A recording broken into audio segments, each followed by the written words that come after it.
나는 고운 말세 영화 속 여주인공의 동생이다. 그리고 우리 언니는 역대급 성모다. 언니는 기둥서열 남자친구를 먹여 살리려고 나를 느끼한 남자에게 넘기고 물자를 바꾸려 했다. 나는 역습으로 전기봉을 휘둘러 그를 느끼한 남자의 침대로 보냈다. 몸을 돌려 항온 20도의 빌라로 걸어 들어가 공간에서 아이스크림 하나를 꺼냈다. 지금은 비록 초여름이지만 온도는 이미 한여름 무더위다. 태양은 대지를 불태우고 바람 한 점 없다. 숨이 막히는 것이 마치 진룡을 본 것 같다. 다다야, 사과해. 언니가 다친 내 팔을 잡아 끌었다. 바늘로 찌르는 듯한 통증이 엄습했다. 나는 손바닥을 꽉 쥐었다. 마음속에 말할 수 없는 짜증이 솟구쳐. 내가 왜 사과해야 해? 그 사람이 먼저 나랑 부딪힌 건데. 언니는 눈썹을 찌푸렸다. 방금 전에 온화한 목소리는 온데간데 없었다. 너한테 몇 번이나 말했니? 남에게 선하게 대하라고. 사람은 착해야 하는 법이야. 누가 먼저 부딪혔든 상관없어. 우선 이 아저씨께 사과부터 드려. 어릴 때부터 지금까지 언니는 늘 이랬다. 내 잘못이든 아니든 항상 나더러 먼저 사과하라고 했다. 그게 고결한 이해심이라고 믿었다. 나는 심호흡을 한 번 했다. 더 이상 언니와 논쟁하고 싶지 않았다. 시험 시간이 촉박했다. 길가에 서서 한참을 기다린 끝에 겨우 차 한 대를 잡았다. 이제 마지막 영어 한 과목만 치르면 시험이 끝난다. 후회를 남기고 싶지 않았다. 차 문을 열었다. 안에는 나처럼 지각할 뻔한 수험생 몇 명이 끼어 앉아 있었다. 내가 타려는 찰나에 언니가 나를 확 밀쳐냈다. 그러더니 그 아저씨를 부축해 차에 태웠다. 기사님, 수험생들 내려주고 이 아저씨 좀 병원에 모셔다 주실 수 있나요? 기사가 다소 망설였다. 저 어린 학생 시험이 곧 시작되는데 먼저 태워줘야 하지 않을까요? 언니는 고개를 저었다. 다시 가냘픈 목소리로 돌아와 말해. 제 동생은 제가 다시 차를 잡아줄게요. 오늘 너무 덥네요. 사랑의 수험생 수송 차량이 많이 줄었어요. 차 잡기가 쉽지 않네요. 괜찮아요. 어차피 얘는 공부도 그저 그래요. 이 과목 보나 안 보나 큰 차이 없거든요. 언니는 온화한 미소를 지었다. 하지만 내뱉는 말은 이토록 귀에 거슬렸다. 눈가에 울컥 뜨거운 기운이 차올랐다. 결국 차 안에 있던 몇몇 수험생들이 참다 못해 빨리 출발하자고 재촉했다. 과연 저 댓글들이 말한 대로였다. 우리 언니는 모르는 사람을 도울지언정 친동생은 안중에도 없었다. 나는 눈가에 쓰라림을 억누르고 전화기를 꺼내 전화를 걸었다. 잠시 후 택시 한 대가 내 앞에 멈춰섰다. 나는 단호하게 차에 올라탔다. 언니 혼자 무더운 열기 속에 남겨둔 채 영어 시험을 마치고 나오는 그 순간 오랫동안 품어온 내 집착이 비로소 내려놓아졌다. 나는 집으로 가지 않았다. 대신 곧장 큰아버지 댁으로 향했다. 이때가 이미 오후 5시가 넘은 시각. 열기는 조금도 수그러들지 않았다. 거리에는 하루 종일 달궈진 열기가 모든 사람의 몸을 꽉 옥죄고 있었다. 사람들은 그저 단순한 무더위라고 생각했다. 하지만 나는 알고 있었다. 이 고온 현상은 계속될 것이라는 걸. 그리고 온도는 나날이 치솟을 것이다. 이 모든 것은 저 댓글들이 알려준 사실이다. 얼마 전의 일이다. 눈앞에 갑자기 한 무리의 댓글들이 나타났다. 댓글에 적힌 한 줄 한 줄의 문장들. 그 글자들은 모두 아는 것이었지만 조합된 뜻은 도저히 이해하기 힘들었다. 한참의 시간이 흐른 뒤에 나는 모든 것을 깨달았다. 알고 보니 나는 고온 지옥이라는 말세 영화 속에 있었다. 영화의 주인공은 바로 나의 성모 언니였다. 8살 때 부모님이 교통사고로 돌아가셨다. 언니는 배상금을 청구하기는커녕 오히려 가해자를 찾아가 위로했다. 부모님의 장례를 마친 후 친척들이 우리를 키워주겠다고 제안했다. 하지만 언니는 그들에게 패 끼치기 싫다며 단호하게 나를 데리고 보육원으로 갔다. 오늘 일어난 일은 댓글에 미리 나타났던 것들이다. 언니가 낯선 사람을 위해 부탁하며 내가 시험 시간을 놓치게 만들 거라는 걸. 그래서 나도 미리 그 택시에 연락해 두었던 것이다. 댓글을 보는 것과 동시에 나는 또 다른 사실을 발견했다. 나에게 400평 규모의 시간이 흐르지 않는 공간이 생겼다는 것을. 자유롭게 물건을 넣고 뺄 수 있었다. 이 공간이 있다면 말세에서 살아남을 확률은 대폭 상승할 것이다. 오랫동안 염원하던 수능을 마쳤으니 다음 단계는 곧 다가올 말세를 대비하는 것이어야 했다. 첫 번째 할 일은 바로 물자 비축이다. 하지만 나는 일개 학생일 뿐 주머니에 돈이 없었다. 그래서 먼저 큰아버지 댁에 들러야만 했다. 원래 우리 부모님의 것이었지만 그들이 가로챈 것들을 되찾기 위해서였다. 문을 들어서는 순간 확 풍겨오는 시원한 공기에 온몸이 상쾌해졌다. 문을 열어준 건 큰아버지였다. 그는 아주 친절하게 웃었다. 다다야, 웬일이니? 큰어머니가 다가와 내 손을 잡았다. 나에게 젓가락 한 쌍을 쥐어주며 나를 식탁으로 이끌었다. 내 사촌동생이 오늘 수능을 끝냈단다. 축하해주려고 음식을 좀 했어. 큰어머니가 내 그릇에 반찬을 얹어주었다. 다다야, 너 먼저 먹으렴. 동생 기다릴 거 없어. 마침 배고플 텐데. 나는 순순히 한 입 먹었다. 아빠, 엄마, 왜 내가 아직 안 왔는데? 먼저 식사를 시작하셨어요? 현관에서 목소리가 들렸다. 두 분은 그쪽으로 달려갔다. 얼굴 가득 애틋함과 걱정이 서려 있었다. 날이 이렇게 더운데 어떻게 혼자 왔니? 아빠가 차로 데리러 간다고 했잖아. 시험은 잘 봤어? 아빠는 우리 딸이 분명 잘했을 거라 믿는다. 이 다정하고 화목한 가족을 보고 있자니 방금 전의 허기가 갑자기 사라졌다. 큰아버지, 오늘 한 가지 드릴 말씀이 있어 왔어요. 이 집을 회수하려고요. 그의 얼굴에서 웃음기가 순식간에 굳어졌다. 다다야, 지금 농담하는 거니? 이 집은 우리 부모님이 남겨주신 거예요. 집문서에 적힌 이름도 두 분 성함이고요. 돌아가신 후에는 당연히 제가 상속받아야 하죠. 그동안 공짜로 사셨으니까. 월세는 따로 받지 않을게요. 대신 사흘 내로 짐 정리해서 나가주시기만 하면 돼요. 큰아버지의 얼굴이 험악하게 변했다. 큰어머니는 한술 더 떠 분노한 표정이었다. 이 집은 예전에 루엔이 우리에게 주기로 한 거야. 우리가 십수년을 살았는데 무슨 근거로 나가라는 거야? 당시 큰아버지가 부모님의 장례를 도와주자 언니는 자신의 아량과 선함을 과시하기 위해 자진해서 집을 그들에게 주었다. 하지만 다행히 그때 언니는 너무 어렸고 집문서상의 명의는 바꾸지 못했다. 만약 안 나가신다면 경찰에 신고할게요. 무단 가택 침입으로요. 나는 비릿하게 웃어 보였다. 만약 큰아버지가 감옥에라도 가신다면 동생의 앞날은 망가지게 될 텐데요. 큰아버지의 안색은 먹구름처럼 어두워졌다. 아마 내 표정이 너무 악당 같았는지 사촌동생도 겁을 먹었다. 그녀는 떨리는 목소리로 말했다. 아빠, 감옥 간 아버지가 있으면 내가 앞으로 어떻게 친구들 앞에서 고개를 들고 다녀? 안 나가셔도 돼요. 이 집을 사시는 방법도 있으니까요. 시세대로라면 대략 200만 위안 정도겠네요. 큰어머니가 불같이 화를 냈다. 200만 위안? 도둑질을 하지 그러니. 큰어머니, 진정하세요. 우리가 친척이라는 정을 생각해서 반값으로 깎아드릴게요. 100만 위안이면 돼요. 이 카드로 입금해주세요. 내일 밤 8시 전까지 100만 위안이 안 들어오면 경찰서에 있는 경찰 아저씨를 찾아갈게요. 100만 위안은 큰아버지네 형편으로 보아 충분히 내놓을 수 있는 금액이다. 집으로 돌아오자 언니는 또 성모짓을 시작하고 있었다. 오늘 날씨가 너무 더워서 펑할머니 댁에 에어컨이 없대. 우리 집에서 하룻밤 주무시기로 했어. 다다야, 할머니 드시게 요리 좀 해드려. 꼬재재한 노파 한 명이 눈앞에 서 있었다. 우리 언니는 사람들을 집에 데려오는 걸 참 좋아한다. 하지만 이 펑노파는 먹을 곳도 살 곳도 있으면서 평소에 공짜를 바라고 빌붙기 좋아하는 사람이었다. 언니에게 여러 번 말했지만 언니는 전혀 듣지 않았다. 나 요리 못해. 언니는 다시 미간을 찌푸렸다. 평소에는 내가 다 했잖아. 어떻게 갑자기 요리를 못한다고 할 수 있어? 고집 부리지 마. 나는 누나를 굴려버리고 싶은 걸 참았다. 혼자 성모짓을 하는 건 상관없는데 왜 그 뒷감당을 남에게 시키는 건지. 예전에는 언니가 돈 벌어 나를 공부시켜주는 게 안쓰러웠지만 오늘 일을 겪고 나니 더 이상 그런 마음이 들지 않았다.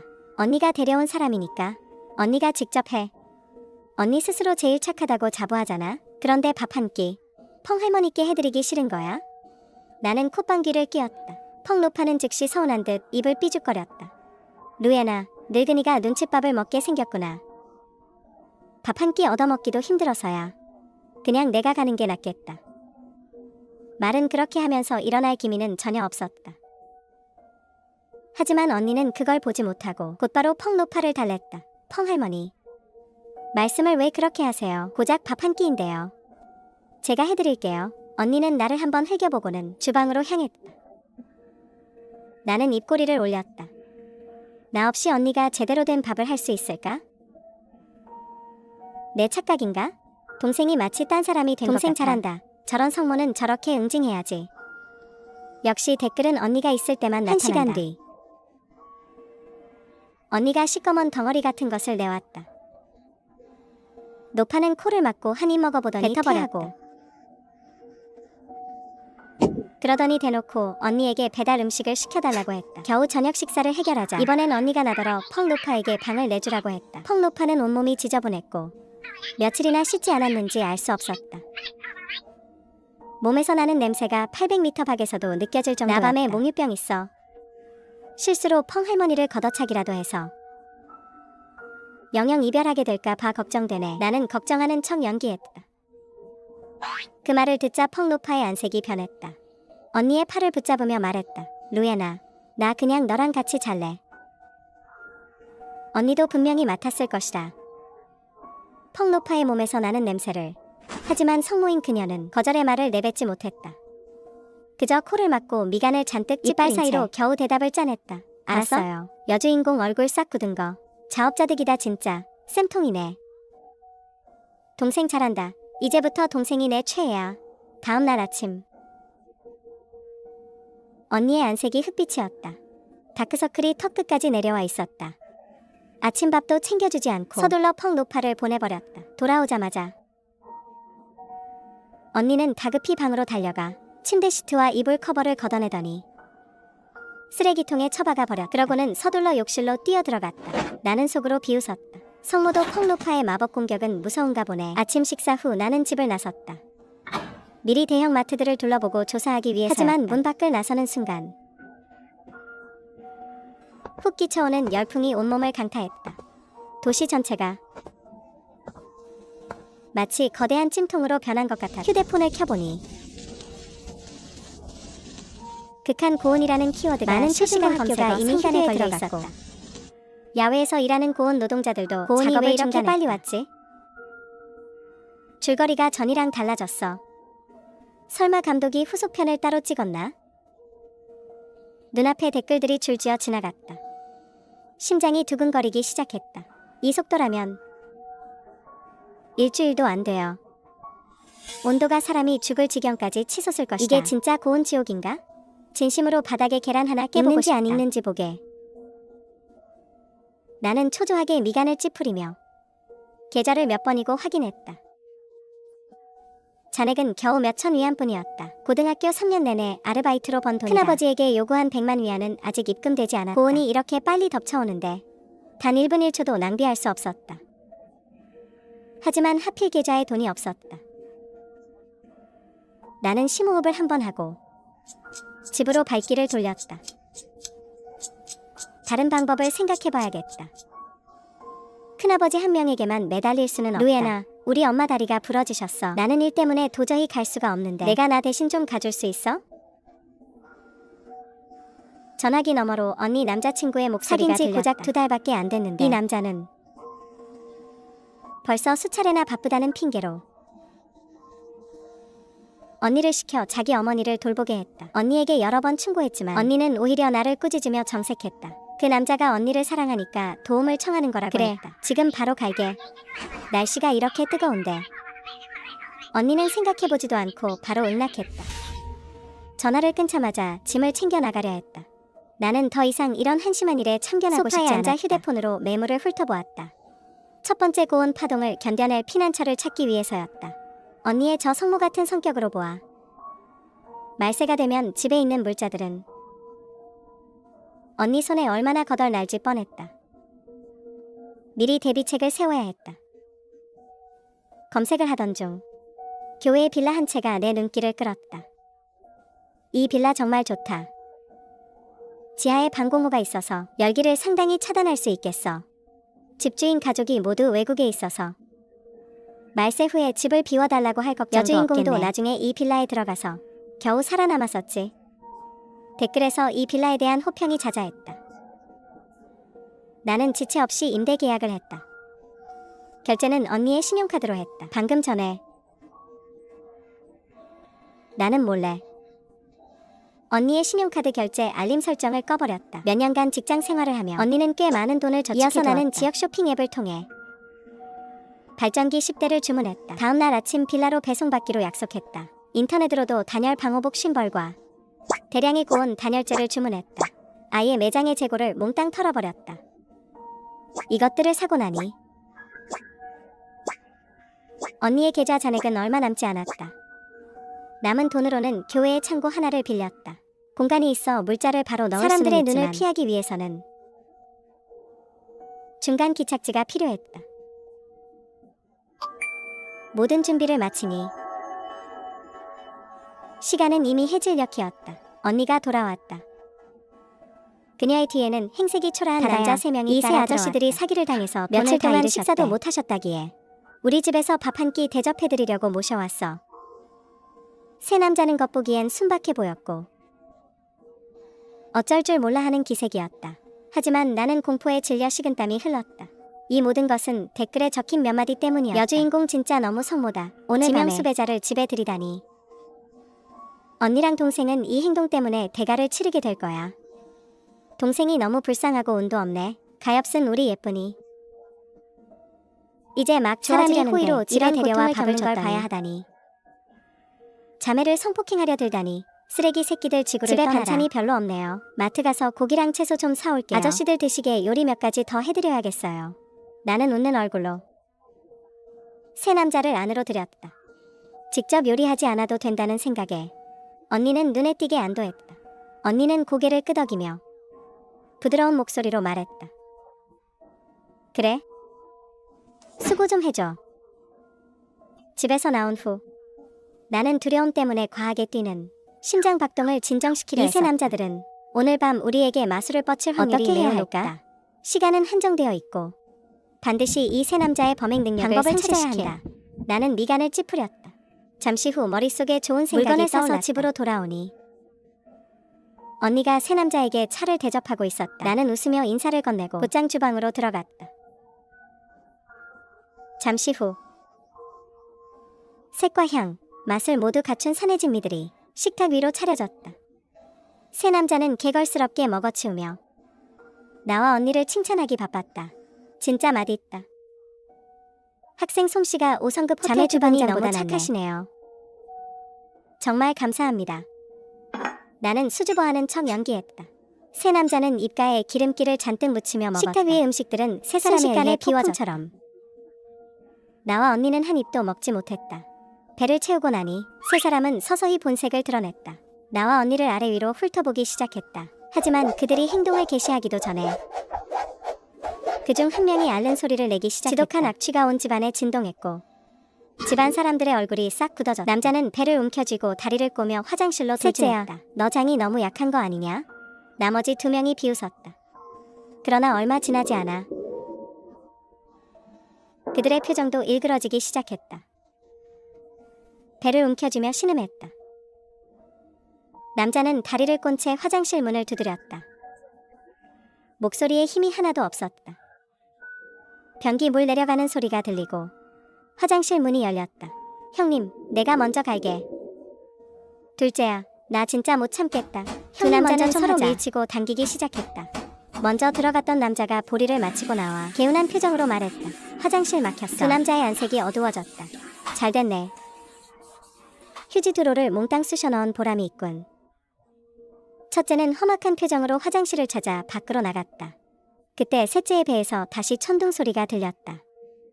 나는 때맞춰 제안을 건넸다. 저기 나가서 왼쪽으로 꺾어 200m만 가면 그 말을 듣자마자 앞다투어 밖으로 튀어나갔다. 그곳에는 정말 공중화장실이 하나 있다. 다만 경찰서 바로 맞은편이라는 게 핵심이다. 나는 세 남자의 뒤를 은밀히 따라갔다. 약 30분 뒤 세 사람은 서로를 부축하며 밖으로 걸어 나왔다. 분명 그 계집애들이 수작을 부린 게 틀림없어. 조금 있다 돌아가서 죽여버리자고. 세 남자의 욕설을 들으며 나는 콧방귀를 꼈다. 경찰 아저씨, 저 사람들이 우리 언니 금팔찌를 훔쳤어요. 세 남자가 나오자마자 나는 공안 한 명을 붙잡아 그들의 길을 막아섰다. 세 남자는 고양이를 본 쥐처럼 겁에 질려 즉시 도망치려 했다. 결국 세 사람은 경찰서로 끌려가 신문을 받게 되었다. 그들의 옷 주머니에서는 언니의 금팔찌가 쏟아져 나왔다. 세 사람의 신원을 조회해보니 모두 가짜 신분이었다. 조사 결과 그들은 놀랍게도 수배 중인 도망자들이었다. 그렇게 세 사람은 현장에서 구속되었다. 휴대폰이 울렸다. 계좌에 큰아버지가 보낸 50만 위안이 입금되었다. 나는 내가 경찰서에 있는 사진을 찍어 전송했다. 30초도 지나지 않아 띵동하는 소리와 함께 다시 50만 위안이 입금되었다.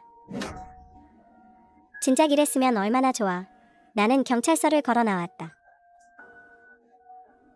시간이 촉박하다. 빨리 물자 비축을 시작해야 한다. 휴대폰으로 근처에 영업 중인 대형마트를 검색했다. 달려가 보니 선반에는 온갖 상품들이 하지만 지금은 가득했다. 쇼핑카트를 밀며 고를 여유가 없었다. 나는 마트 매니저를 바로 불러냈다. 쌀과 밀가루 각 500근씩 주세요. 다른 잡곡류도 합쳐서 500근 주시고요. 각종 겉면 200근, 종류별 식용유 각 50통씩, 설탕과 소금 각 500봉지씩. 선반에 있는 각종 조미료들도 종류별로 매니저는 뜻밖의 행제에 정신을 못 차리다가 겨우 정신을 차리고 조심스럽게 물었다. 정말로 이렇게 많이 주문하시는 건가요? 나는 고개를 끄덕이며 진지한 표정으로 진실을 말했다. 요즘 온도가 너무 높아서요. 말세가 올까 봐 겁나서 미리 물건 좀 쟁여두려고요. 내심 경고를 해주고 싶었지만 매니저는 전혀 믿지 않는 눈치였다. 어쩔 수 없이 나는 비축물 소설 속 주인공들이 흔히 쓰는 변명을 꺼냈다. 저희 회사에서 여름 복지를 돌리려는데 직원 수가 워낙 많아서요. 필요한 물량도 그만큼 많네요. 매니저는 그제야 이해했다는 듯 고개를 끄덕였고 입가가 귀에 걸릴 정도로 좋아했다. 이어서 우리는 간식 코너로 갔다. 각종 라면, 즉석밥, 감자칩과 매운 쫄쫄이, 쿠키와 빵, 견과류와 콜라, 주스와 요거트까지. 내가 좋아하는 간식과 음료란 음료는 사고 싶은 건 다 사는 이 기분은 정말 최고였다. 나는 신이 나서 생활용품 구역으로 달려갔다. 수건, 치약, 칫솔, 슬리퍼, 세탁세제, 생리대, 화장지 등등 생활에 필요한 소모품들도 닥치는 대로 담기 시작했다. 내 공간에는 유통기한이라는 개념이 없으니 많이 사면 살수록 이득이었다. 돈을 쓰는 쾌감이 이런 것이었나? 미래의 지옥 같은 고온 속에서도 나는 풍족하게 살 수 있을 것이다. 내가 생각할 수 있는 수주 필요 정도에 따라 동일 품목을 수량만 다르게 구입했다. 마지막으로 우리는 가전 코너에 갔다. 나는 요리에 필요한 각종 가전제품을 또 샀다. 한바탕 소동이 끝난 후 시간은 자정에 가까워졌고 매니저는 기운이 넘치는 모습으로 흥분한 기색이 역력한 얼굴로 보장했다. 3일 이내에 반드시 지정된 장소로 배송해주겠다고. 나는 계좌 잔액을 확인했다. 직접적으로 거의 절반이 줄어 있었다. 하룻밤 휴식을 취한 후 다음 날 이른 아침 나는 시내에서 가장 큰 재래시장으로 갔다. 나는 연달아 계속해서 10개 가판대의 모든 채소를 통째로 샀다. 또 두세 군데 가판대를 더 알아보고 모든 과일을 싹쓸이했다. 또 다른 가판대 몇 곳에서 각종 소고기, 양고기, 생선, 닭고기 등을 샀다. 물건이 너무 많아 나는 즉시 전화를 걸어 대형 트럭 한 대를 불렀다. 그들에게 교회 창고로 배달해달라고 했다. 이 모든 일을 마친 후 나는 다시 근처 의류시장으로 갔다. 추나추동 옷과 신발을 각각 비축했다. 다음 며칠 동안 나는 가장 부족한 물자인 물을 집중적으로 비축했다. 생수 수백 통을 샀을 뿐만 아니라 물을 저장할 수 있는 저수조도 몇 개 샀다. 종말이 오면 맛있는 음식을 많이 못 먹을 거라는 생각에 나는 다시 배달 앱에서 평점이 높은 가게 몇 곳을 찾아 매운 가재 요리, 수주 육편, 건곽새우, 소고기면, 관탕포, 매운 허거, 마라탕, 구운 생선 등 각종 음식을 각각 10여 인분씩 주문했다. 이어서 교회 창고로 가서 가득 쌓인 물자들을 모두 공간 속에 집어넣었다.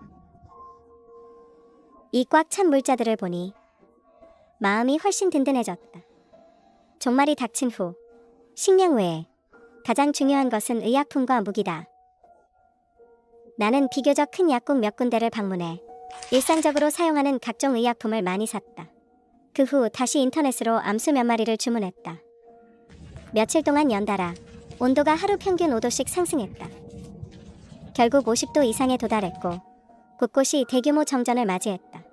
수만 명의 사람들이 잠결에 목숨을 잃었다. 종말이 완전히 찾아왔다. 우리 집에 물이 떨어졌어요. 예쁜 아가씨, 적선 좀 하세요. 우리한테 물 2병만 빌려줘요. 우리도 물이 생기면 가장 먼저 갚을게요. 문 앞에 얼굴이 검붉은 아주머니 한 분이 애원하는 눈빛으로 언니를 바라보고 있었다. 벌써 우리 집에 물을 얻으러 온 10번째 사람이다. 고온의 종말이 찾아온 지 3주째.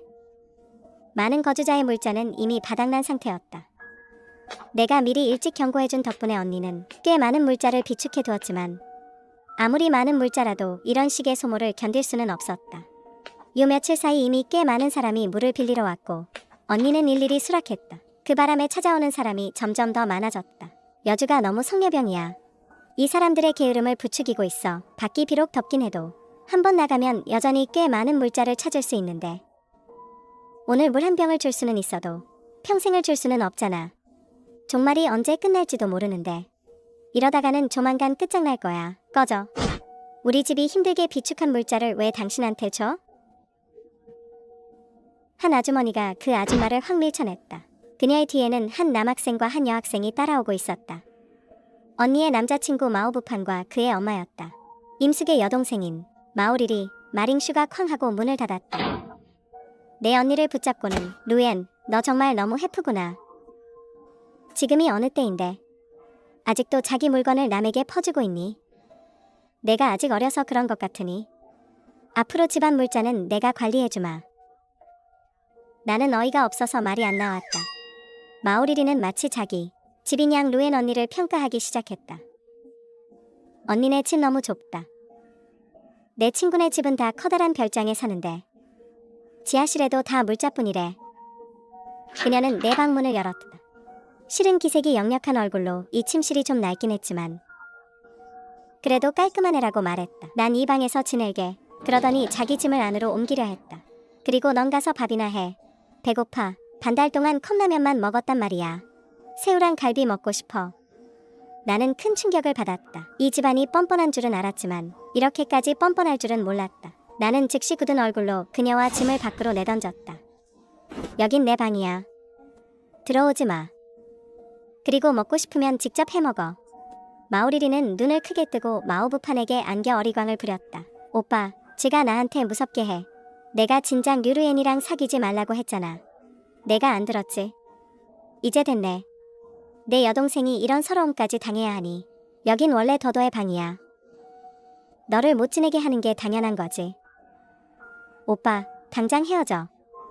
우리 이 집에서 안 살 거야. 성질 부리지 마. 남매가 한 명은 악역을, 한 명은 선역을 맡아 연기해. 그 한 세트의 연기에 언니는 얼굴이 불그락푸르락해졌다. 얼굴을 굳히며 더도야. 내가 평소에 어떻게 가르쳤니? 사람들에게 선하게 대하라고 했지. 너는 왜 그걸 기억 못하니? 리리는 아직 어려. 밥 한 끼 해주는 게 어때서 그래? 방 좀 양보해주는 게 어때서? 너 같은 여동생이 있다는 게 정말 실망스럽구나. 그녀의 입에서 말들이 쏟아져 나왔다. 분명 신경 쓰지 말자고 다짐했는데 그래도 그녀의 말에 상처를 입었다. 분명 내가 그녀의 가족인데 남과 함께 자기를 꾸짖다니. 동생 입장에서 이런 언니가 있다는 건 집안의 불행이다.